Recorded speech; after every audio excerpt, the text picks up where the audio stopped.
کچھ ہی دیر بعد اس کے نام کی اناؤنسمنٹ ہوئی تو وہ اندر انٹرویو دینے کے لیے چلی گئی۔ آرم افندی انٹرویو لے رہے تھے جبکہ سارم افندی اور شہریار افندی بھی وہیں پر بیٹھے ہوئے تھے۔ جب حور کی باری آئی تو حور کی تمام ڈاکومنٹس دیکھنے کے بعد آرم افندی کو وہ چھوٹی سی لڑکی کافی مجبور لگی تھی۔ اس کے ڈاکومنٹس بھی مکمل نہیں تھے اور کام کا تو اس سے کچھ خاص تجربہ ہی نہیں تھا، لیکن آرم افندی ایک جانے مانے بزنس مین تھے اور بزنس مین کے علاوہ اس کے دل میں انسانیت بھی تھی۔ اس نے حور کی آنکھوں میں چمکتی نمی اور ابھرتے خواب دیکھ لیے تھے، اس لیے اس نے حور کو ایک موقع دینے کا سوچا۔ ٹھیک ہے مس حور، آپ کل سے اپنی ڈیوٹی جوائن کر لیجیے گا۔ حور جو نا امید سی بیٹھی ہوئی تھی، آرم افندی کی آواز سن کر اس کی آنکھوں کے دیپ چمک اٹھے تھے۔ بہت بہت شکریہ سر، میں اپنا 100% دوں گی، میں اپنا کام پوری ایمانداری کے ساتھ کروں گی۔ انشاءاللہ، آرم افندی بولتے ہیں۔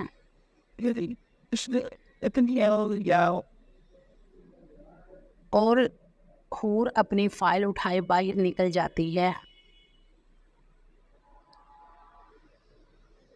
بابا، آپ نے کیسے اس کو نوکری دے دی؟ اس کے تو ڈاکومنٹس بھی پورے نہیں ہیں۔ شہریار افندی اپنے باپ سے سوال کرتا ہے۔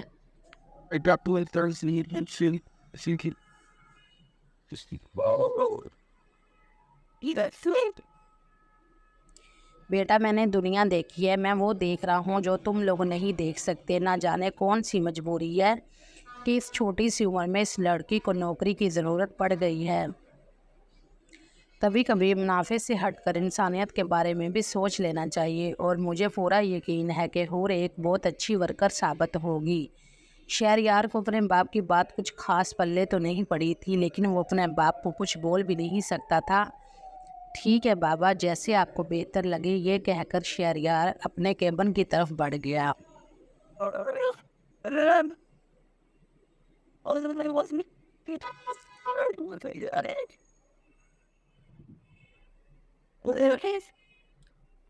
حور خوشی سے چمکتے چہرے کے ساتھ گھر میں داخل ہوئی تو تائی ہاجرہ برآمدے میں ہی بیٹھی سبزی کاٹ رہی تھی۔ حور کے چمکتے چہرے کو دیکھ کر اس کو کچھ اندازہ ہو گیا تھا۔ حور مٹھائی کا ڈبہ ساتھ لے کر آئی تھی۔ تائی امی، لیجیے، منہ میٹھا کیجیے۔ ارے ماشاءاللہ، کس خوشی میں منہ میٹھا کروا رہی ہے ہماری حور۔ تایا بھی اتنے میں کمرے سے باہر نکلتے ہوئے مسکراتے ہوئے حور کی جانب دیکھ کر بولتے ہیں۔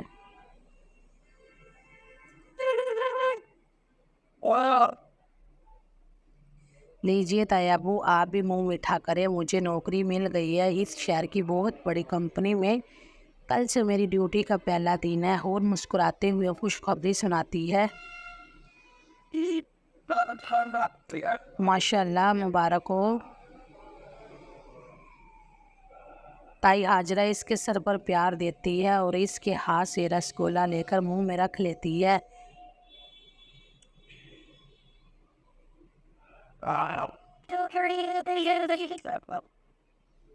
لو وہ بیٹا، تم بھی تو کھاؤ نا مٹھائی۔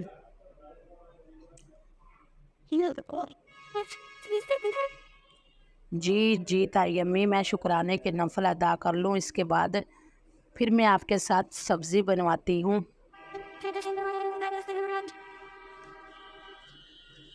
ارے نہیں نہیں حور، تم جاؤ، جا کر نفل ادا کرو اور کچھ دیر آرام کر لو، میں سبزی کاٹ کے رکھ دوں گی۔ ویسے بھی بنانی تو شام کو ہے نا، ابھی بھی میں فارغ ہی بیٹھی تھی تو سوچا سبزی کاٹ لوں۔ تائی امی، تابش بھائی نہیں آئے ہیں؟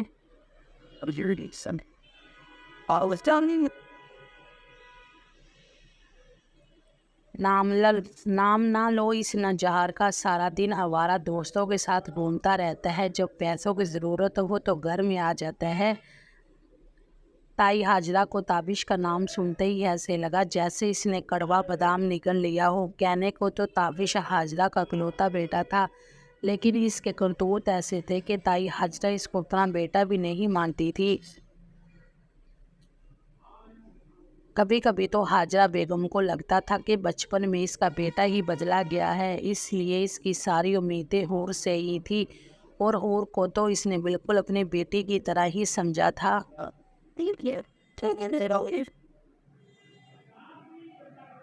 کبھی بھی اس میں فرق نہیں کیا تھا، بس تائی حاجرہ کو ہمیشہ اس کے اچھے نصیب کی فکر رہتی تھی اور دعا کرتی تھی کہ حور کی زندگی میں کوئی ایسا آئے جو اس کی زندگی کو خوشیوں سے بھر دے۔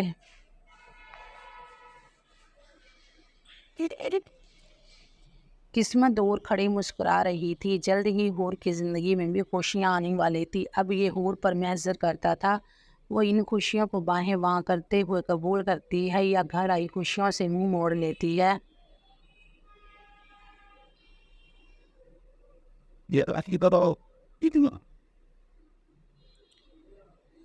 آج سارم کو گھر آتے آتے رات کے 10 بج گئے تھے۔ اصل میں آج ان کی بزنس میٹنگ تھی، جس کی وجہ سے اس کو کھانا بھی وہیں پہ کھانا پڑا اور اسے آتے آتے لیٹ ہو گئی۔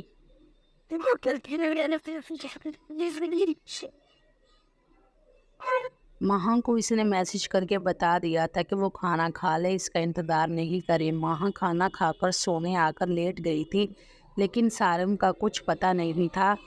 ماہا سارم کو کافی دفعہ کالز کر چکی تھی، لیکن اس کا نمبر بند جا رہا تھا۔ ایک تو صبح سے ماہا سارم سے ناراض تھی، پھر اوپر سے ابھی اتنی لیٹ ہو گیا تھا۔ وہ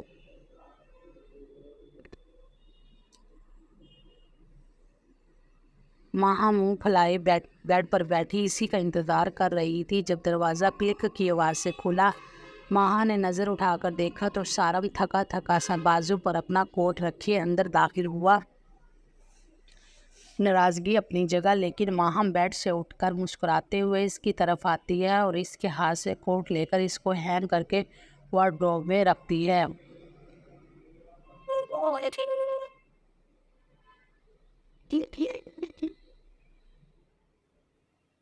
اور سارم کے لیے پانی لینے کچن میں جاتی ہے۔ تھوڑی دیر بعد وہ پانی لے کر آتی ہے اور سارم کو پانی کا گلاس بڑھاتی ہے، جسے وہ شکریہ کے ساتھ تھام لیتا ہے۔ پانی پینے کے بعد وہ ماہا کے سامنے آ کر بیٹھ جاتا ہے۔ ماہا تپے تپے چہرے لیے سیدھا سارم کے دل میں اتر رہی تھی۔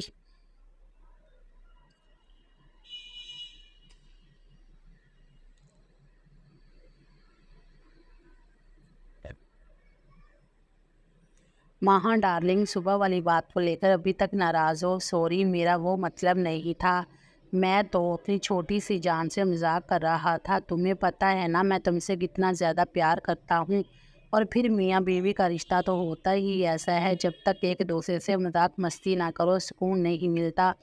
اور تم ہی تو میری جان ہو، میری زندگی ہو، مجھ سے ناراض نہیں ہوا کرو۔ تمہیں پتہ ہے نا میں تمہاری ناراضگی نہیں سہ سکتا۔ وہ سنجیدہ ہوتے ہوئے اس کا ہاتھ پکڑ گیا تھا۔ ماہا کے دل میں ہلچل سی مچ گئی تھی۔ اتنے صحیح اظہار پر ماہا اچھے سے جانتی تھی سارم اس سے کس قدر پیار کرتا ہے۔ نہیں ہوں میں ناراض، لیکن آپ اتنی لیٹ کیوں آئے ہیں؟ وہ معصومیت سے بولتی ہے۔ میری جان، میں نے آپ کو میسج کیا تھا نا کہ مجھے لیٹ ہو جائے گا۔ اصل میں آج بابا نے بزنس میٹنگ پہ جانا تھا، لیکن عین موقع پر ان کو ایک ضروری کال آ گئی، جس کی وجہ سے ان کا وہاں جانا ضروری ہو گیا اور میٹنگ مجھے اٹینڈ کرنی پڑی، اور پھر انہی کے ساتھ مجھے کھانا کھانا پڑا تو لیٹ ہو گیا۔ سوری میری جان، ابھی پوری رات میں اپنی جان کے ساتھ ہوں، حکم کرو میری جان، بندہ ناچیز آپ کے لیے کیا کرے؟ سارم محبت سے چور لہجے میں بولتا ہے۔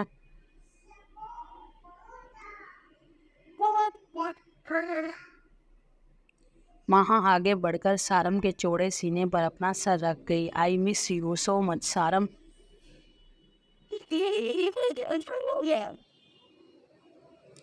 وہ اس کے سینے سے لگی اداسی سے بول رہی تھی۔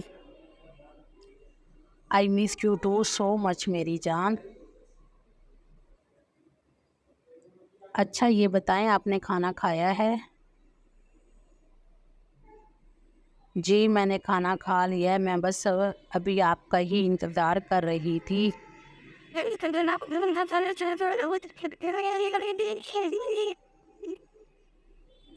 تو پھر کیا خیال ہے بیگم، آج رات ماہا جلدی سے اس کے سینے سے نکلتی ہوئی بیڈ پر اس سے فاصلے پر جا کر بیٹھ گئی۔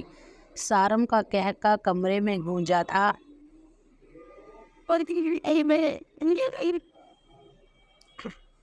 کیا ہوا ماہا ڈارلنگ، اب آپ غصہ ہو گئی؟ ابھی سے صبح تو کوئی مجھ سے کہہ رہا تھا میں بہت بولڈ ہوں۔ سارم ماہا کو چھیڑنے کی خاطر بول رہا تھا۔ جی نہیں، ایسی کوئی بات نہیں ہے، ماہا بھی جلدی سے بولتی ہے۔ وہ الگ بات تھی کہ شرم سے اس کا چہرہ سرخ انار جیسا ہو گیا تھا۔ اچھا میں فریش ہو کر آتا ہوں، پھر یہیں سے کنٹینیو کریں گے۔ سارم ماہا کو آنکھ مارتے ہوئے فریش ہونے کے لیے واش روم کا رخ کرتا ہے اور پیچھے ماہا آنے والے لمحات کا سوچ کر اندر تک تڑپ گئی تھی۔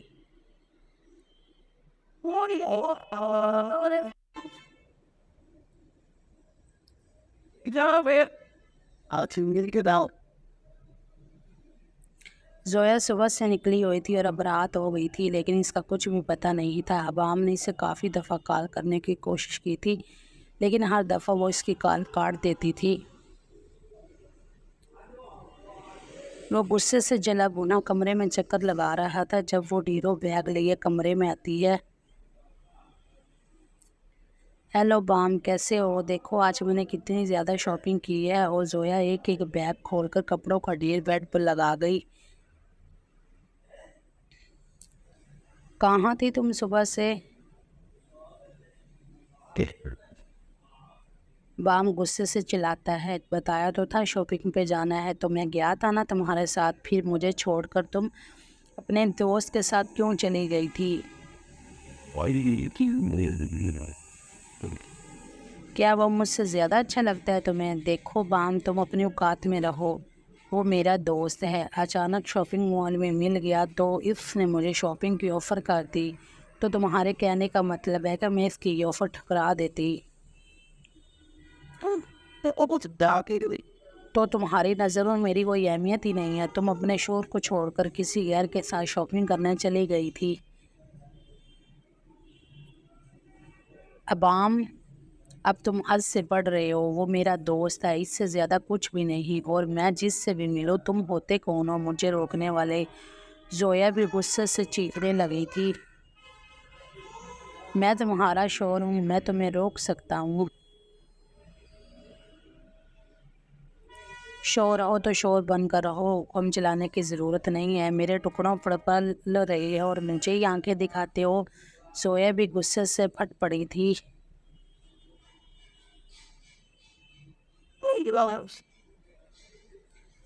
واہ واہ زویا ڈارلنگ، آخر بتا ہی دیا نا کہ تم پیسے والی ہو اور اپنے پیسوں کا روب مجھ پر جاڑ رہی ہو۔ میں ہی پاگل تھا جو تمہارے پیار میں پاگل ہو کر اپنی اچھی بنی بیوی کو چھوڑ کر تمہارے پاس منہ اٹھا کر آ گیا۔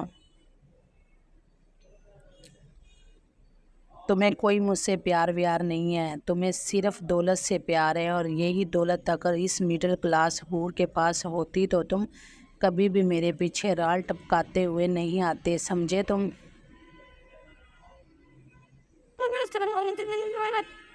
اور یہ محبت وحبت کا مجھے نہیں بتانا، میں جانتی ہوں تم کتنی محبت کر سکتے ہو اور کس سے کر سکتے ہو۔ محبت کرنا تمہاری فطرت میں ہی نہیں ہے۔ وہ دونوں جائلوں کی طرح چیخ رہے تھے، جلا رہے تھے، نوکر سب باہر کھڑے ان کی آوازیں سن رہے تھے۔ یہ تو اب روز کا کام تھا۔ زویا نے بھی خوبصورت لڑکا دیکھ کر شادی تو کر لی تھی، لیکن اب وہ اندر ہی اندر پچھتا رہی تھی۔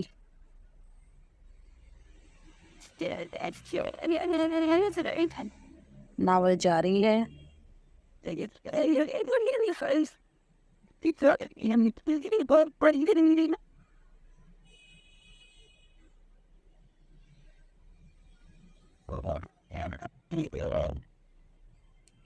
لائک کمنٹ لازمی کر دیا کرو اور چینل کو سبسکرائب بھی کر دینا۔ ملتے ہیں کل نیکسٹ ایپیسوڈ میں، تب تک کے لیے اللہ حافظ۔